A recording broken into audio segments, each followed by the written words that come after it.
Bonjour à tous. Voilà, j'aimerais prendre la suite de ce que j'ai commencé d'aborder la semaine dernière, cette série dont je vous ai parlé sur les un peu de Dieu. Et j'aimerais vous encourager à lire dans le premier livre de Samuel, le chapitre 14. Alors on ne lira pas le texte, mais je vous resitue le contexte. En Samuel 14, l'armée d'Israël est en train de combattre contre l'armée des Philistins. C'est le roi Saül qui est à la tête de ce combat et il est déterminé à remporter la victoire et il va faire un serment. C'est-à-dire que personne dans tout le peuple ne mange avant que nous ayons pris la victoire sur les Philistins. Maudit soit celui qui mangera quoi que ce soit avant d'avoir remporté la victoire. Il fait un serment. Et voici que son propre fils, Jonathan, la Bible nous dit que Jonathan ignorait le serment de son père. Et je voudrais ouvrir une petite parenthèse. Vous savez, Dieu n'excuse pas l'ignorance. Dieu n'excuse pas l'ignorance. Nous n'avons aucune excuse puisque nous avons aujourd'hui le privilège, la grâce d'avoir la parole de Dieu. On est dans un pays dans lequel il n'y a aucun danger à avoir la parole de Dieu. On est dans un pays dans lequel on peut se procurer très facilement la parole de Dieu en version papier. On peut l'avoir sur notre téléphone, on peut l'avoir de manière gratuite. On n'a aucune excuse pour ne pas connaître la parole de Dieu et donc pour ne pas connaître la volonté de Dieu. La Bible dit que mon peuple périt faute de connaissance. Et sous-entendu, Dieu laisse ce peuple périr. Il n'excuse pas le manque de connaissance, il n'excuse pas leur ignorance. Alors, justement, Jonathan ne connaissait pas, était ignorant du serment de son père et ne connaissant pas le serment de son père, alors qu'il est encore en pleine bataille, la victoire n'a pas encore été remportée, il va prendre un peu de miel. Un peu de miel, c'est rien.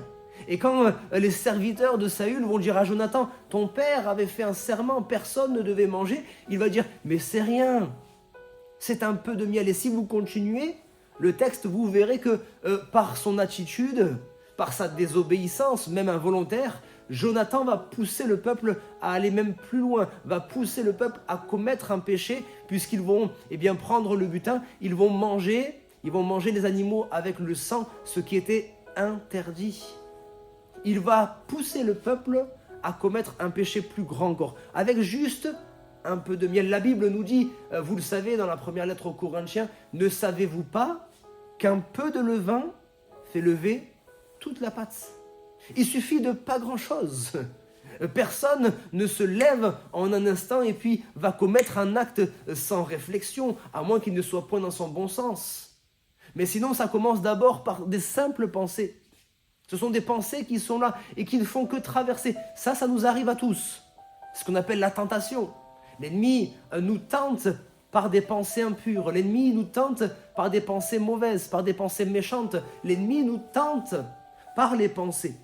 Et c'est notre devoir, notre responsabilité de lutter contre ces pensées, de repousser ces pensées, de chasser ces pensées et de les remplacer par des pensées qui soient saines. On le voit dans Philippiens 4, que tout ce qui est honorable, etc., soit l'objet de vos pensées. Mais le Seigneur t'encourage ce matin. Il faut que tu puisses résister à la tentation de l'ennemi parce que ça commence avec une petite pensée. Et puis, finalement, c'est plus qu'une pensée, ça commence à être un désir. Et plus qu'un désir, ça commence à devenir une parole, un acte. Un peu de levain fait lever toute la pâte. J'aimerais vous lire également dans Proverbes chapitre 6, verset 10, un peu de sommeil, un peu d'assoupissement, un peu croiser les mains pour dormir, et la pauvreté te surprendra comme un rôdeur. Et je pense à David. Alors qu'il avait mené plusieurs batailles, plusieurs combats. À un moment donné, il va se dire, je vais prendre un peu de repos. Alors que tout le monde partait en guerre, David va dire, non, je vais rester à la maison, je vais prendre un peu de repos. Et c'est dans ce un peu de repos qu'en allant sur son balcon, il va voir cette femme, il va désirer cette femme, il va convoiter cette femme qui n'était pas la sienne. Il va coucher avec elle et vous connaissez certainement l'histoire et la suite tragique de cette histoire. Un peu de sommeil, un peu de levain, un peu se reposer.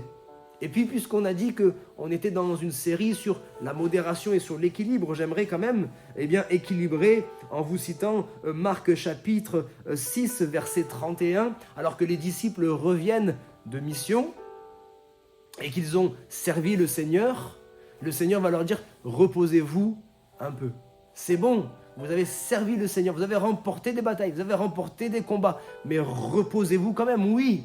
Il faut de l'équilibre, il faut servir le Seigneur, mais il faut se reposer, mais reposez-vous un peu.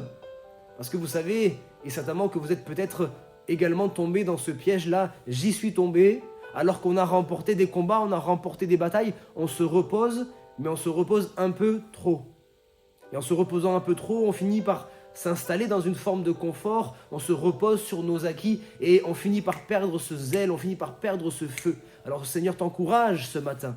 Oui, prends un peu de repos, mais veille également afin de ne pas être tenté, afin de ne pas laisser un peu de levain faire lever toute la pâte dans ta vie, que le Seigneur te fortifie, t'encourage dans le nom de Jésus-Christ. Amen.